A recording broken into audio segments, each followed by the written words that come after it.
नमस्कार, मैं ब्रजेश कुमार कार्तिक क्लासेस में एक बार फिर से आप सभी का स्वागत करता हूं। दोस्तों, आज की क्लास में हम लोग भारतीय संसद पे चर्चा करेंगे। जैसा आप सभी को एक फ़ोटो सामने दिखाई दे रही होगी, क्या इस फोटो को देख करके आप बता पाओगे कि ये किस सदन से ली गई फ़ोटो है? बड़ा आसान होता है दोस्तों इस चीज़ को बता पाना। आपको इस डिफरेंस को पहचानने में कैसे मदद मैं आपकी कर पाऊँगा ये भी बताऊँगा। साथ में लोकसभा और राज्यसभा पर विधिवत चर्चा भी करूँगा। आज की क्लास में हम लोग राज्यसभा पर चर्चा करेंगे। और चलिए दोस्तों, क्लास को बिना किसी विलंब के अब शुरू करते हैं। और सबसे पहले मैं आपको बता दूं कि भारतीय संसद होती क्या है। तो भारतीय संसद की अगर मैं बात करूं तो भारतीय संसद हमारे भारत का एक सर्वोच्च क्या है भैया, विधायी निकाय है। विधायी निकाय का मतलब ये होता है कि जहाँ से हमारे देश के लिए विधियों का निर्माण होता है, वो सदन, वो जगह जहाँ से हमारे देश की विधियों का जो है निर्माण होता है, उस जगह को हम लोग क्या कहते हैं, भारतीय संसद के रूप में समझते हैं। भारतीय संसद को अनुच्छेद 79 में बताया गया है। अनुच्छेद 79 में भारतीय संसद को बताया गया है, जिसमें स्पष्ट तौर पे बताया गया कि भारतीय संसद के अंदर लोकसभा होगा, राज्यसभा होगा और राष्ट्रपति होगा। लोकसभा, राज्यसभा, संसद है, लेकिन राष्ट्रपति एक सदन तो है नहीं, एक व्यक्ति है। और फिर भी ये संसद का हिस्सा है। तो जी हाँ दोस्तों, ये संसद का हिस्सा है। और ये बात 79 में स्पष्ट कर दी गई है कि जो ये राष्ट्रपति है, ये संसद का हिस्सा रहेगा, यानी संसद में राष्ट्रपति, लोकसभा और राज्यसभा शामिल होंगे। 79 के अंतर्गत भारतीय संसद को डिस्कस किया जा रहा है। इस बात को आप फटाफट स्क्रीनशॉट लेकर के याद भी कर सकते हैं। आपको मैं बता दूं कि जो भारतीय राष्ट्रपति होगा वो किसी भी सदन का हिस्सा नहीं होगा, ना ही वो लोकसभा का हिस्सा होगा, ना ही वो राज्यसभा का हिस्सा होगा। फिर भी वो भारतीय संसद का अभिन्न अंग है। फिर भी वो भारतीय संसद का क्या है, अभिन्न अंग है। चूंकि भारतीय संसद पे बात चल रही है तो मैं आपको एक बात बता दूं कि भारतीय संविधान के अंतर्गत भारतीय संसद आती कौन से भाग में है। तो दोस्तों, भारतीय संविधान के भाग 5 में भारतीय संसद को बताया गया है, जिसमें अभी हम लोग भारतीय संविधान के भाग 5 में ही राष्ट्रपति, उपराष्ट्रपति आदि विषयों पर चर्चा कर चुके हैं। अगर आपने नहीं देखी तो पहले की क्लासेस में जा करके या जो प्लेलिस्ट है उसमें आप ऊपर की क्लासेस भी देख सकते हैं। चलिए दोस्तों, संसद को 79 से लेकर के 122 तक की डिस्कस किया गया है हमारे भारतीय संविधान के अंदर। अब कैसे हम पहचानेंगे राज्यसभा और लोकसभा, उस अंतर को भी बहुत अच्छी तरीके से समझने की एक बार कोशिश करते हैं। जो सबसे पहले आपको फोटो नंबर 1 दिखाई दे रही होगी, इस पहली फोटो में हमारी भारतीय संसद है, जो आज के समय पे हमारी वर्तमान संसद है। दूसरे नंबर पर जो आपको फोटो दिखाई दे रही होगी, ये त्रिभुज के आकार की, ये दोस्तों हमारी निर्माणाधीन, यानी जो अभी जिसका निर्माण चल रहा है, आगे आने वाले समय में ये संसद होगी। अभी मोदी जी ने थोड़े दिन पहले इसका शिलान्यास किया था और ये बन रही है। आगे आने वाले समय में ये संसद होगी, ठीक है, ये नई संसद होगी। तीसरी फोटो आपको एक दिखाई दे रही होगी और एक चौथी फोटो यहाँ पर आपको दिखाई दे रही होगी। इन दोनों फोटो में क्या देख करके आप बता सकते हैं कि कौन सी फोटो लोकसभा से खींची गई है और कौन सी फोटो राज्यसभा से खींची गई है? तो बहुत आसान अंतर है। चलिए मैं आपको बता देता हूँ। ये जो आपको फोटो ली गई है, ये भैया कहाँ से ली गई है, लोकसभा से ली गई है। और वही जो ये फोटो ली गई है वो कहाँ से ली गई है, राज्यसभा से ली गई है। तो सर कैसे पहचानेंगे ये राज्यसभा से ली गई है और कैसे ये लोकसभा से ली गई है? तो समझिएगा, जिस भी सदन के अंदर ये ग्रीन कारपेट होता है, ये आपको जो ग्रीन एरिया गैलरी का दिखाई दे रहा है ना, ये अगर आपको दिखाई दे, ग्रीन कारपेट दिखाई दे, तो आप समझ जाइएगा कि वो कौन सा सदन है, वो है लोकसभा।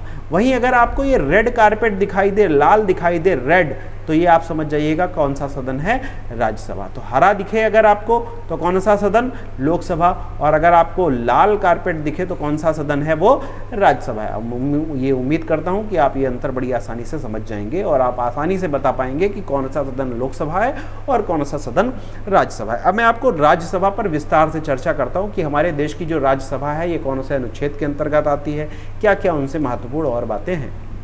तो समझते हैं दोस्तों, ये आपको जो दिखाई दे रही होगी ये हमारे देश की क्या है, भारतीय संसद है। राज्यसभा की अगर बात करूं तो अनुच्छेद 80 में, हमारे देश के अनुच्छेद 80 में ये बता दिया गया है, अनुच्छेद 80 में ये बता दिया गया है कि राज्यसभा का गठन किया जाएगा और उसके निर्वाचन संबंधी प्रावधान कहाँ पे दिए गए हैं, अनुच्छेद 80 के अंतर्गत दिए गए हैं। यहाँ पे आपको 2 तस्वीरें दिखाई दे रही होंगी। इन तस्वीरों को मैं इसलिए लगाता हूँ क्योंकि यहीं पर आपको वो नाम याद हो जाए जो आपके लिए इस क्लास में याद करना कहीं ना कहीं महत्वपूर्ण हो और आपके पेपर में क्वेश्चन भी आ जाता है। तो अगर मैं बात करूं राज्यसभा के सभापति की, तो जो भारत का उपराष्ट्रपति होगा वही राज्यसभा का सभापति बन जाएगा। तो वर्तमान में भारत का उपराष्ट्रपति है कौन, तो श्री जगदीप धनखड़ जी हैं। जगदीप धनखड़ जी भारत के उपराष्ट्रपति हैं और इस वजह से वो भारत की राज्यसभा के क्या हैं, सभापति भी हैं। इसके साथ साथ में अगर मैं बात करूं डिप्टी चेयरमैन यानी अगर मैं बात करूं उपसभापति की, तो राज्यसभा के उपसभापति कौन है, तो श्री हरिवंश नारायण सिंह जी हैं, जो वर्तमान में भारतीय संसद भारतीय राज्यसभा के उपसभापति हैं। अब एक क्वेश्चन आया आपके लिए कि आप संसद के सभापति तो बता लेंगे कि जो भारत का पहला उपराष्ट्रपति रहा होगा वही हमारी जो राज्यसभा है उसका सभापति पहला रहा होगा। अगर मैं बात करूं पहले उपसभापति की, हमारे राज्यसभा के पहले उपसभापति कौन थे, तो फटाफट कमेंट में बताइएगा। नहीं अगर आप आंसर बताते हैं तो मैं आपको अगले कुछ मिनट्स में उसका आंसर भी दूंगा। पहले इस पर मैं चर्चा कर लेता हूँ राज्यसभा को और क्या क्या कहते हैं।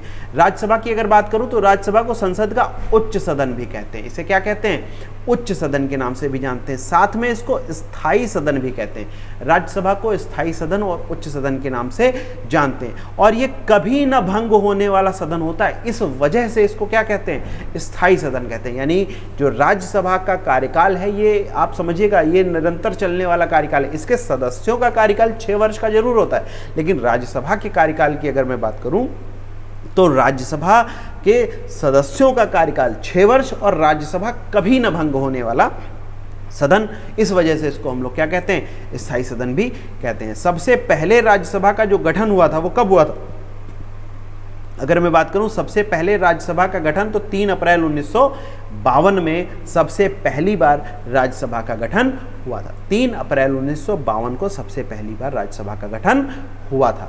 अधिकतम संख्या कितनी होती है, तो राज्यसभा में अधिकतम संख्या कितनी होती है, तो वो होती है 250। अब एक बहुत महत्वपूर्ण सवाल कि राज्यसभा के सीटों का बंटवारा कौन सी अनुसूची में दिया गया है, तो अनुसूची 4 के अंतर्गत राज्यसभा की सीटों का बंटवारा दिया गया है, जिसमें आपके राज्यों और केंद्र शासित प्रदेशों से कहां पर कौन सी सीट कैसे होगी, कितनी सीटें कहां से ली जाएंगी, कौन सा कितने सदस्य कौन से राज्य से या कौन से केंद्र शासित प्रदेश से आएंगे, ये बातें कहां पे बताई गई हैं, हमारी अनुसूची 4 के अंतर्गत बताई गई हैं। तो आप इसका स्क्रीनशॉट ले सकते हैं, आप इसको समझ सकते हैं, लिख सकते हैं, और अगर आपको इसके PDF फॉर्म में नोट्स चाहिए तो आप टेलीग्राम ग्रुप पे जाकर के इसको ज्वाइन भी कर सकते हैं। अब जो सदस्यों की योग्यताएं होंगी वो किस प्रकार से होंगी, तो चलिए सदस्यों की योग्यता को भी समझ लेते हैं। अगर मैं बात करूं राज्यसभा के सदस्यों की योग्यता को, तो राज्यसभा के सदस्यों की योग्यता जो अनुच्छेद 84 है इसमें स्पष्ट किया गया क्या क्या योग्यता में होना चाहिए।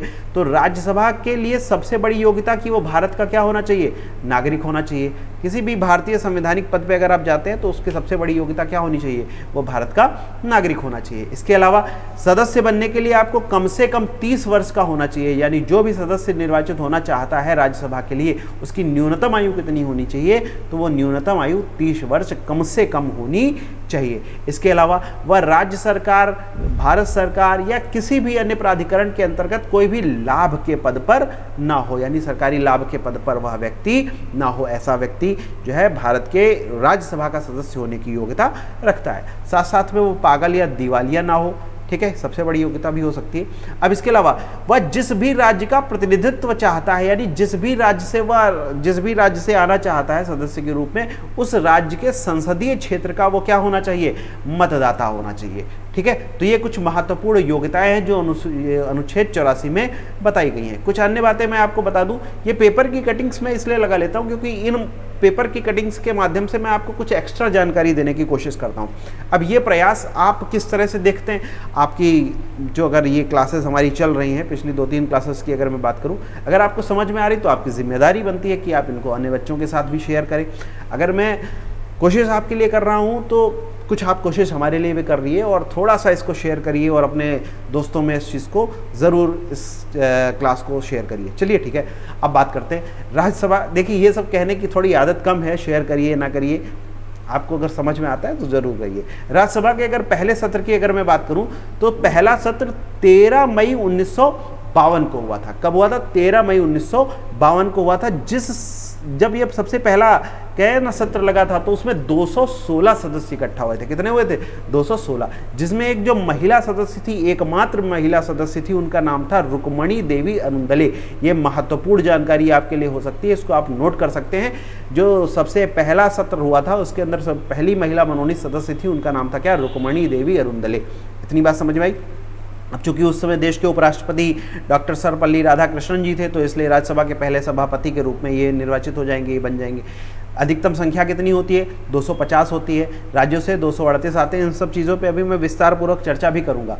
12 सदस्यों को नामांकित करता है या मनोनीत करता है कौन, राष्ट्रपति करता है। ठीक है, इसको अगर मैं कहूँ शुरुआत में क्या नाम दिया गया था, तो जब शुरुआत हुई थी हमारे राज्यसभा की तो इसको कहा जाता था काउंसिल ऑफ स्टेट्स, जो राज्यसभा के नाम से भी जाना जाता है। बात समझ में आ गई।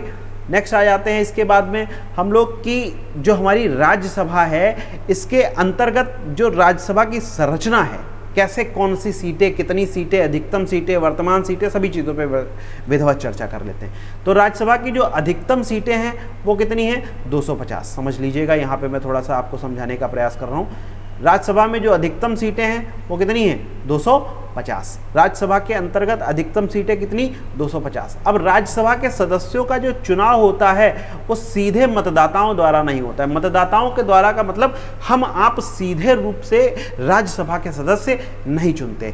हम आप पहले अपना एक प्रतिनिधित्व चुनते हैं, जैसे हम विधायक चुनते हैं, और वो हमारा जो प्रतिनिधित्व होता है यानी जो विधायक होता है ये राज्यसभा के सदस्यों को चुनता है, यानी राज्यसभा के सदस्यों का चुनाव करता है। तो यानी ये जो राज्यसभा के सदस्य हैं इनका निर्वाचन सीधे मतदाताओं द्वारा नहीं होता। ये प्रतिनिधित्व जिनको हम देते हैं वो अपना जो है आगे बढ़ा करके सदस्य को चुनते हैं, राज्यसभा के सदस्य को चुनते हैं। अधिकतम सीटों की संख्या कितनी है, तो 250 है। अगर मैं वर्तमान सदस्यों की बात करूं, वर्तमान सदस्य संख्या कितनी है, तो भारत में वर्तमान राज्यसभा सदस्यों की संख्या कितनी है, तो वो कितनी, 245 है। ये जो सदस्य हैं इनमें से 229 सदस्य राज्यों का प्रतिनिधित्व करते हैं। अभी सब चीज़ों पे मैं विस्तार से चर्चा करूंगा। जैसे 4 सदस्य केंद्र शासित प्रदेश से आते हैं, समझिएगा। इसमें 245 हमारे वर्तमान सदस्य, जिनमें 229 कहाँ से आ रहे हैं, राज्यों से आ रहे हैं। 4 सदस्य हमारे कहाँ से आ रहे हैं, केंद्र शासित प्रदेशों से आ रहे हैं। तो इस तरह से हमारे कितने सदस्य बन गए, हमारे 233 सदस्य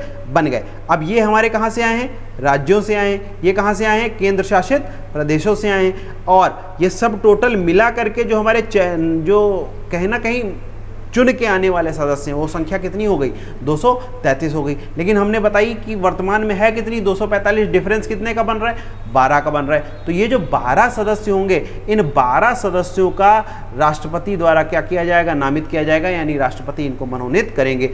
तो राज्यसभा में मनोनीत सदस्यों की संख्या कितनी होती है, तो मुन्ना कितनी होती है, 12 सदस्य। यानी राष्ट्रपति कितने सदस्यों को मनोनीत करता है, 12 सदस्य। मैं उम्मीद करता हूँ ये बात आपको पूरी तरीके से समझ में आ गई होगी। एक बार मैं फिर से बता देता हूँ। अधिकतम सीटें कितनी राज्यसभा में, 250। वर्तमान में कितनी है, 245, जिनमें से 229 सीटें राज्यों से आती हैं, 4 सीटें केंद्र शासित प्रदेश से आती हैं। टोटल कितनी हो गई, 233। और 12 को क्या करते हैं, राष्ट्रपति मनोनीत करते हैं। इस तरह से हमारी वर्तमान में सीटें कितनी हो गई, 245। अब ये जो केंद्र शासित प्रदेशों से आने वाले लोग हैं वो कहाँ से आएंगे, दिल्ली से आएंगे, पौंडचेरी से आएंगे और जम्मू कश्मीर से आएंगे। यानी जहां पर हमारी विधानसभाएं हैं वहां से हमारे राज्यसभा के सदस्य निर्वाचित होकर के आते हैं। बात समझ में आ गई। नेक्स्ट इसके बाद में राष्ट्रपति द्वारा जो मनोनीत सदस्य होते हैं वो कहाँ से, कौन सी जगह से होते हैं, ये कला से होते हैं, साहित्य से होते हैं, विज्ञान से होते हैं और समाज सेवा से होते हैं। यानी जो 12 सदस्यों की मैंने अभी बात की, राष्ट्रपति द्वारा जो मनोनीत सदस्य थे 12, वो कौन से क्षेत्रों से होंगे, तो वो कला से होंगे, साहित्य से होंगे, विज्ञान से होंगे और समाज सेवा से होंगे। और इसके साथ साथ में इन सभी क्षेत्रों में उनका विशेष ज्ञान और व्यवहारिक अनुभव होना बहुत ज़रूरी है। सबसे महत्वपूर्ण चीज़ उनका व्यवहारिक अनुभव होना बहुत ज़रूरी है। अभी एक बात ये आती है कि सर जो हीरोइन राज्यसभा में मनोनीत हो जाते हैं, जैसे अभी थोड़े दिन पहले रेखा निर्वाचित हुई थी, या सचिन तेंदुलकर जो निर्वाचित हुए थे या मनोनीत हुए थे, निर्वाचित नहीं मनोनीत हुए थे। जो सचिन तेंदुलकर मनोनीत हुए थे, रेखा मनोनीत हुई थी, जो अभिनेत्री हैं, तो इनको कैसे, तो इन सब लोगों को कला, आर्ट, यानी इसके आधार पर कहीं ना कहीं राज्यसभा में प्रतिनिधित्व दे दिया जाता है कि आप अपने क्षेत्र में मास्टर्स किए हैं, अपने क्षेत्र में मास्टर हैं, तो उसका प्रतिनिधित्व भी होना चाहिए हमारे सदन के अंदर। तो राज्यसभा एक विशेष जगह है जहां पर राष्ट्रपति 12 लोगों को इन क्षेत्रों से मनोनीत कर देता है। नेक्स्ट इसके बाद में अभी मैंने आपको बताया भी था, अनुसूची 4 के अंतर्गत जहां पर आपको राज्यों और केंद्र शासित प्रदेशों से राज्यसभा की सीटों के आवंटन से संबंधित प्रावधान किया गया है। कहां पे, अनुसूची 4 के अंतर्गत। ठीक है भैया, चौथी अनुसूची में ये बात एकदम स्पष्ट कर दी गई है। अब आगे मैं कुछ बातचीत कर लेता हूं, जैसे कौन से राज्य से कितनी क्या सीटें हैं। तो यहां पर आपको दिखाई दे रहा होगा भैया उत्तर प्रदेश, ये आपको नजर आ रहा है। अगर मैं बात करूं उत्तर प्रदेश में, तो उत्तर प्रदेश में कितनी सीटें हैं? 31 सीटें। राज्यसभा की कितनी सीटें? 31, जो देश के किसी भी प्रदेश से आने वाली सर्वाधिक सीटें। राज्यसभा की सीटों में सबसे ज़्यादा सीटें कहाँ से आती हैं? उत्तर प्रदेश से आती हैं। इसके अलावा मैं अगर आपको बताऊं दूसरा सबसे बड़ा प्रदेश, तो वो आपको ये महाराष्ट्र दिखाई दे रहा होगा।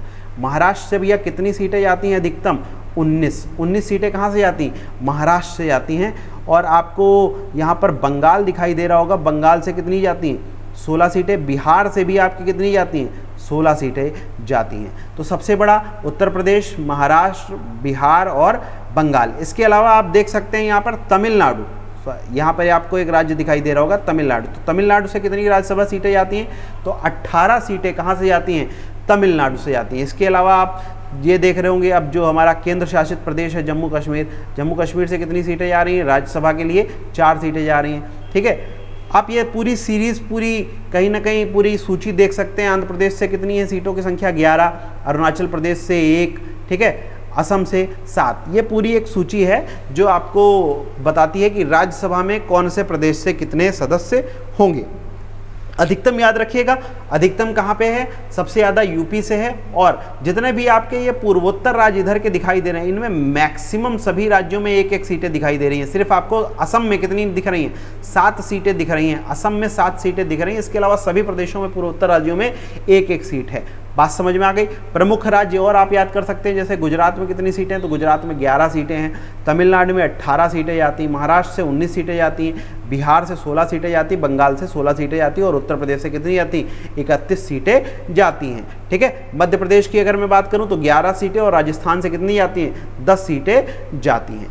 आप सभी इस सूची को आराम से स्क्रीनशॉट लेकर के देख सकते हैं, समझ सकते हैं, और इतना ज़रूरी आपका नहीं है, बस खाली आप सबसे अधिकतम याद रखिएगा कहाँ से जाती हैं। तो वो कहाँ से जाती हैं? उत्तर प्रदेश से जाती हैं। अब इसके आगे अगर मैं बात कर लूँ कि राज्यसभा की अवधि क्या होती है, तो भैया राज्यसभा की अवधि के बारे में अनुच्छेद 83 में स्पष्ट किया गया है कि यह एक स्थायी सदन है, यानी कभी भी ये विघटित नहीं होता, यानी निरंतर कार्यकर्ता रहता है। जो हमारा राज्यसभा है ये स्थायी सदन है, कभी विघटित नहीं होता है, यह निरंतर कार्यकर्ता रहता है। इसके जो सदस्यों का कार्यकाल होगा, सदस्यों का जो कार्यकाल होगा वो कितने वर्ष का होगा? सदस्यों का कार्यकाल 6 वर्ष का होगा। सदस्यों का कार्यकाल 6 वर्ष का होगा। अब प्रत्येक 2 वर्ष के बाद में, प्रत्येक 2 वर्ष के बाद में 1/3 सदस्यों का क्या होगा? सेवा मुक्त हो जाएंगे। जैसे मैं इसको एक नए तरीके से आपको समझाने की कोशिश करूं, 1 मिनट रुकिएगा, मैं आपको समझाता हूं। चलिए इसी पे बना लेते हैं, रफ डायग्राम कर लेते हैं। जैसे समझिएगा, ये हमारी एक राज्यसभा है, ठीक है, ये हमारी एक राज्यसभा है। इस राज्यसभा को हमने 3 भागों में बांट दिया, यानी 3 क्रमों में बांट दिया। 3 क्रम है समय के हिसाब से। ये टोटल जो कार्यकाल है एक सदस्य का वो कितना है? 6 साल का, 6 वर्ष का। एक सदस्य का जो टोटल है वो कितना है? 6 वर्ष का। 1/3 हर 2 साल पे। अब अगर आप इसको देखोगे तो 2-2 साल के हर बनेंगे ना, यानी 1/3 हर 2 साल के बाद क्या हो जाएंगे? सेवा मुक्त होते चले जाएंगे। बात समझ में आ गई? और इसके अलावा जो मैंने आपको बताया था मनोनीत सदस्य वो कितने होंगे? 12, जो हर तीसरे वर्ष की शुरुआत में लगभग हर तीसरे वर्ष की शुरुआत में 12 सदस्यों का राष्ट्रपति के द्वारा क्या होता है? मनोनयन होता है। नेक्स्ट, इसके बाद में आपको बता दूं कुछ हमारे शक्तियां होती हैं राज्यसभा की। वैसे तो हमारा सदन है, जो लोकसभा के पास शक्तियां हैं, जैसे कानून बनाने की जो भूमिका, कानून बनाने में जो भूमिका राज्यसभा की होगी वही लोकसभा की होगी।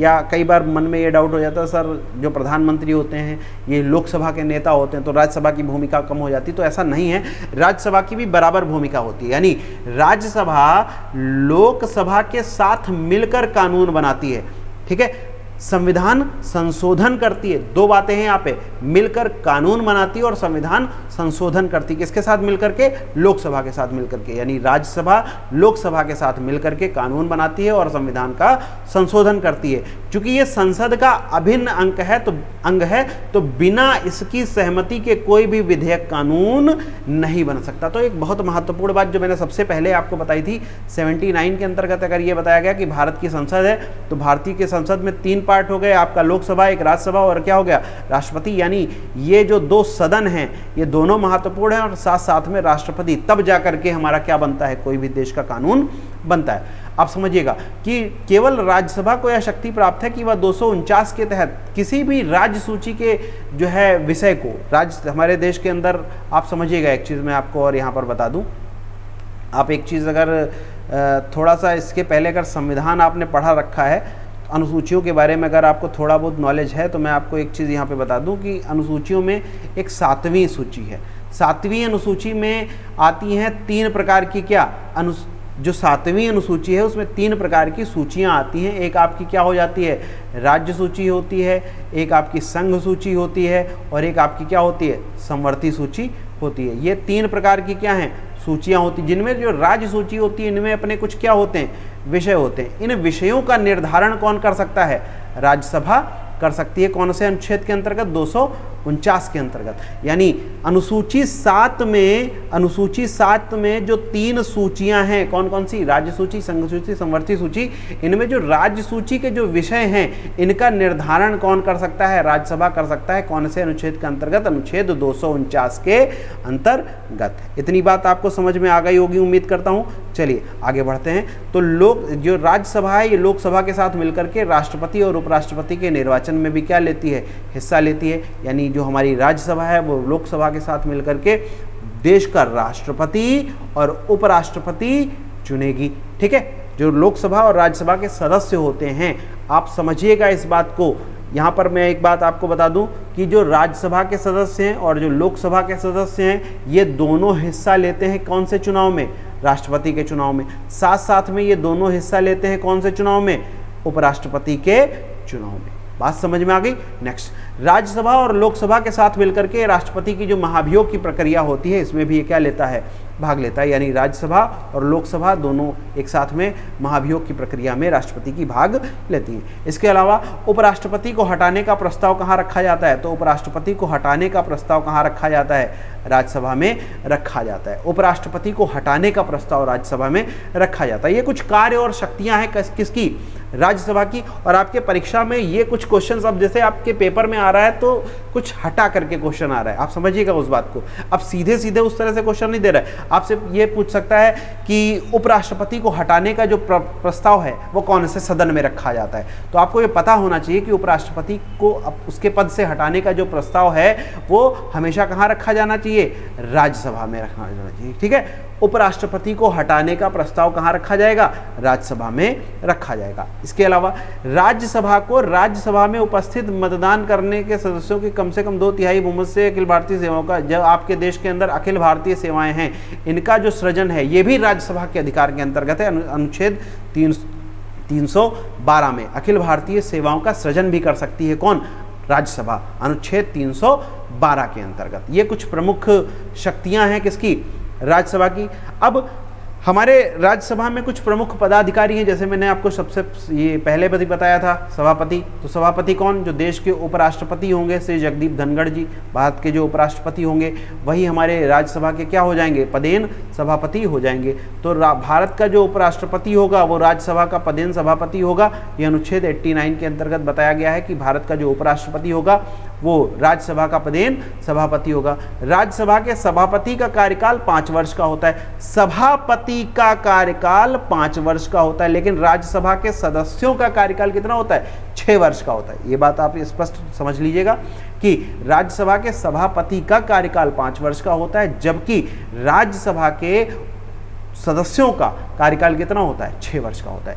राज्यसभा का सभापति अपना इस्तीफा किसको देता है, राष्ट्रपति को देता है, क्योंकि वो भारत का उपराष्ट्रपति होता है। तो आपको पता है कि जो उपराष्ट्रपति होगा वो किसको इस्तीफा देता है, राष्ट्रपति को, और राष्ट्रपति अपना इस्तीफा किसको देता है, उपराष्ट्रपति को देता है। इतनी बात समझ में आ गई।